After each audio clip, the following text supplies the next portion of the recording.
Hi viewers, welcome to our channel. ప్రస్తుతం మనతో పాటు ప్రజా హక్కుల నేత ప్రొఫెసర్ హరగోపాల్ గారు ఉన్నారు. వారితో ఒకసారి మాట్లాడదాం. సార్ నమస్కారం. సార్ మనం భారత్ పాకిస్తాన్ మధ్య కొన్ని రోజుల నుంచి కూడా ఎటువంటి పరిస్థితులు ఉన్నాయో మనం చూస్తాం. అంటే పహల్గామ్ ఉగ్రదాడి తర్వాత ఒక యుద్ధ వాతావరణం అయితే నెలకొంది. యుద్ధం జరుగుతుందేమో అని కూడా చాలా మంది ఎక్స్పెక్ట్ చేస్తారు.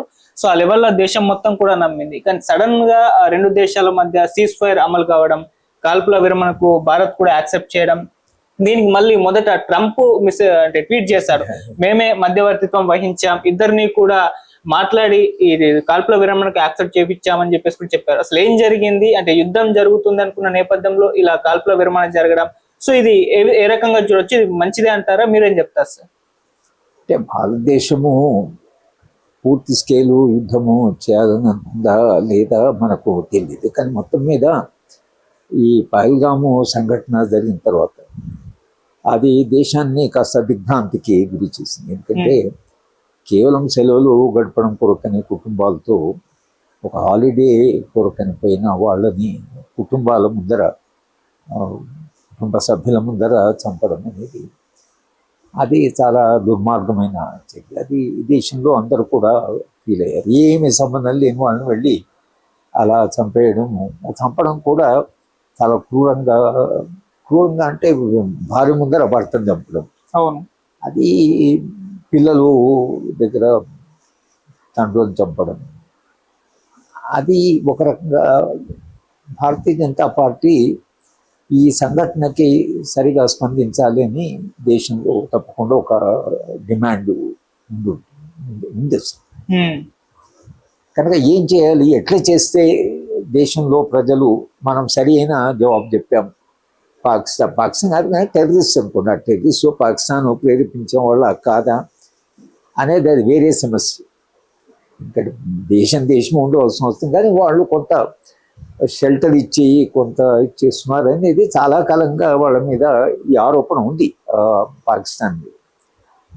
సరే, ఇది ఒక సంఘటన జరిగింది కాబట్టి భారతీయ జనతా పార్టీకి పాకిస్తాన్ విషయంలో ఈ ఒక్క విషయంలో కాదు, వాళ్ళకి మొదటి నుంచి కూడా మతపరంగా కానీ వేరే వాళ్ళ విశ్వాస పరంగా కానీ పాకిస్తాన్ మీద చాలా ఆగ్రహంగా ఉంది. భారతీయ జనతా పార్టీ రాష్ట్రీయ స్వయం సేవక సంఘ్ అది ముస్లిం దేశము కావడం కూడా, దేశం పార్టీషను జరగడం, వాళ్ళు పాలించినప్పుడు దేశాన్ని చాలా ముస్లిం పాలనలో దేశం చాలా, ఇవంతా ఒక చారిత్రకమైన అవగాహన ఉంది. పాకిస్తాన్ వాళ్ళు ఎప్పుడూ ఒక శత్రు దేశంగానే పరిగణించారు. ఈ సంఘటన నిజానికి దేశంలో ఒక ఆగ్రహం వచ్చింది కాబట్టి వాళ్ళ భావజాలము, వాళ్ళు ఇంతకాలంగా విశ్వాసము, తర్వాత దేశంలో జరిగిన సంఘటన, వీటన్నిటి కూడా దృష్టిలో పెట్టుకొని తప్పకుండా చర్య తీసుకోవాలనుకున్నారు. ఆ చర్య ఎక్కడ దాకా పోతుంది అనేది, సరే వీళ్ళు వెళ్ళి అక్కడ కొన్ని టెర్రరిస్టు క్యాంపులను ధ్వంసము చేశామని అంటున్నారు. 9 టార్గెట్, 9 స్థానాల్లో వాటిని ధ్వంసం చేసామంటున్నారు. పాకిస్తాన్లో కొన్ని ప్రదేశాల మీద ధ్వంసం చేసామంటున్నారు. కానీ పూర్తి అంటే స్కేల్ యుద్ధము జరగాలంటే ఆ యుద్ధంలో మీరు ఏం కోరుకుంటున్నారనే ప్రశ్న వస్తుంది.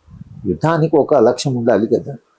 యుద్ధం చేసి ఏం చేస్తారు అంటే, యుద్ధము చేస్తున్నప్పుడు సరే, ఇప్పుడు పాకిస్తాన్ ఆక్యుపైడ్ కాశ్మీర్ ఉందనుకోండి, కొందరు అన్నాడు ఇలా అవకాశం వచ్చింది కాబట్టి దాన్ని, అదేమంత సులభమైనటువంటి కదా, అది అంతర్జాతీయమైనటువంటి సమస్య. కనుక వీళ్ళు తప్పకుండా ప్రతీకారం తీసుకుందాం అనుకున్నారు, ప్రతీకారం తీసుకున్నాడు. అయితే ఇంకా ఏం చేద్దాం అనుకున్నారు, ఇంకా ఏం చేస్తే దేశంలో ఇప్పుడు ఇందిరాగాంధీకి ఎట్లయితే ఒక పేరు వచ్చిందో 1971 అట్లా మోడీ గారు ఇప్పుడు యుద్ధంలో ఆయన ఒక ప్రధానమంత్రి, దేశం అక్కడేమో బంగ్లాదేశ్ కాబట్టి బంగ్లాదేశ్ సెపరేట్ చేశారు కాబట్టి ఒక లక్ష్యం ఉంది. ఇక్కడ ఏం లక్ష్యంతో యుద్ధం చేయాలి అనే ప్రశ్న వస్తుంది. ఆ టెర్రరిస్ట్ను, తీవ్రవాదులను చంపాలి, తీవ్రవాదులను చర్య తీసుకోవాలనేది ఆ చర్య ప్రతీకారం తీసుకున్న వరకు వచ్చింది. సరే, ఈ సందర్భంలో ఈ ట్రంప్ అనేవాడు అతని రాజకీయాలు కానీ అతను మాట్లాడే పద్ధతి కానీ అందరినీ ఆశ్చర్యపరుస్తుంది. ప్రపంచమే ఆశ్చర్యపోతుంది. అసలు ఏంటి అది, అత్యంత బలమైన దేశం యొక్క అధ్యక్షుడు. ఇది నార్మల్గా ఇతని యుద్ధాలు జరిగినప్పుడు అమెరికా జోక్యం చేసుకుంటారు, చాలా చోట్ల వాళ్ళు జోక్యం చేసుకుంటారు. కానీ వాళ్ళు చాలా చాకచక్యంగా జోక్యం చేసుకుంటారు. హిందూ ప్రాంతాలకి ఒక మెసేజ్ పంపించి యుద్ధాన్ని తగ్గిస్తారు, కానీ చెప్పుకోరు మేము యుద్ధంలో మేము చేసాం, మేము చెప్తే అది అయిపోయింది అనేది. అటు చెప్పడం అది టాక్టికల్ కూడా కాదు, అటు దేశానికి కానీ ప్రెసిడెంట్ కానీ మంచి అది సరైన పద్ధతి కాదు. కానీ ఆయన అలా ఉన్నాడు, ఇప్పుడు మనం ఏం చేయలేము. అమెరికా నిజానికి చాలా అంటే పక్కడబందీగా చాకచక్యంగా చేసే విషయాల్ని ఆయన బహిర్గతంగా చెప్తున్నారు. కనుక నేను ఇంటర్ఫియర్ అయ్యాను, యుద్ధం ఆగిపోయింది. యుద్ధం ఆగిపోవడానికి వేరే కారణాలు ఉండవచ్చు, కానీ నేనే చెప్తే ఆగిపోయింది. ఒక రకంగా అది పాసిబుల్. ఆయన చెప్పితే యుద్ధం ఆగిపోవడం అనేది అది, ఎందుకంటే అది అమెరికా చాలా బలమైన దేశం కనుక, చాలా బలమైన దేశం కాబట్టి అది తప్పకుండా వాళ్ళు జోక్యం చేసుకునే కెపాసిటీ వాళ్ళకు ఉంది. కానీ మన దేశానికి చాలా ఇబ్బంది అయిపోయిందంటే, అమెరికా చెప్తే మనం యుద్ధాన్ని ఆపడం ఏంటి, అసలు వాళ్ళు ఎవరు అసలు చెప్పడానికి, ఇదేమిటి వేరే దేశం జోక్యం ఏమిటని ఒక విమర్శ సమాజంలో వచ్చింది. ఆ విమర్శ వచ్చింది కాబట్టి ఇప్పుడు ఈ దేశము ప్రధానమంత్రి వీళ్ళంతా చాలా ఎంబరాస్ అయిపోయారు. ఏంటి అసలు ఇట్లా ఆయన చెప్పడం ఏంటి, అసలు లేదు మేము ఆయన చెప్తే కాదు అని వీళ్ళు దాన్ని తిరస్కరిస్తూ వచ్చారు.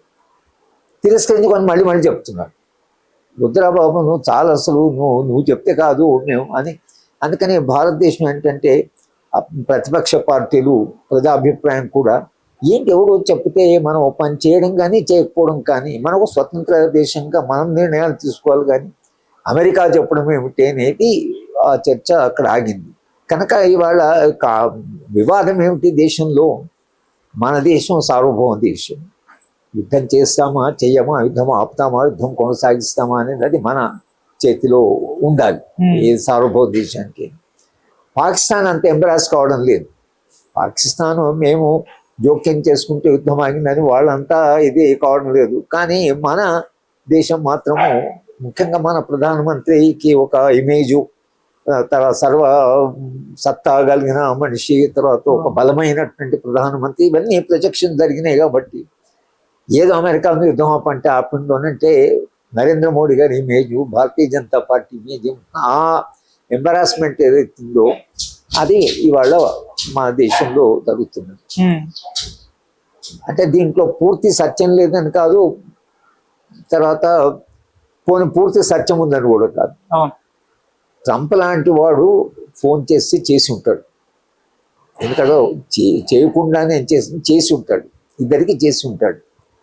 కానీ యుద్ధం ఆపడానికి ఆయన చేసినందుకనే కాకుండా, యుద్ధము ఎందుకొరకు చేస్తున్నామంటే ప్రతీకారం తీసుకోవాలి. అక్కడ 9 టెర్రరిస్టు ఉన్నాయి ట్రైనింగ్ సెంటర్స్, వాటిని ధ్వంసం చేయడమే, వాటిని ధ్వంసం చేసామన్నారు.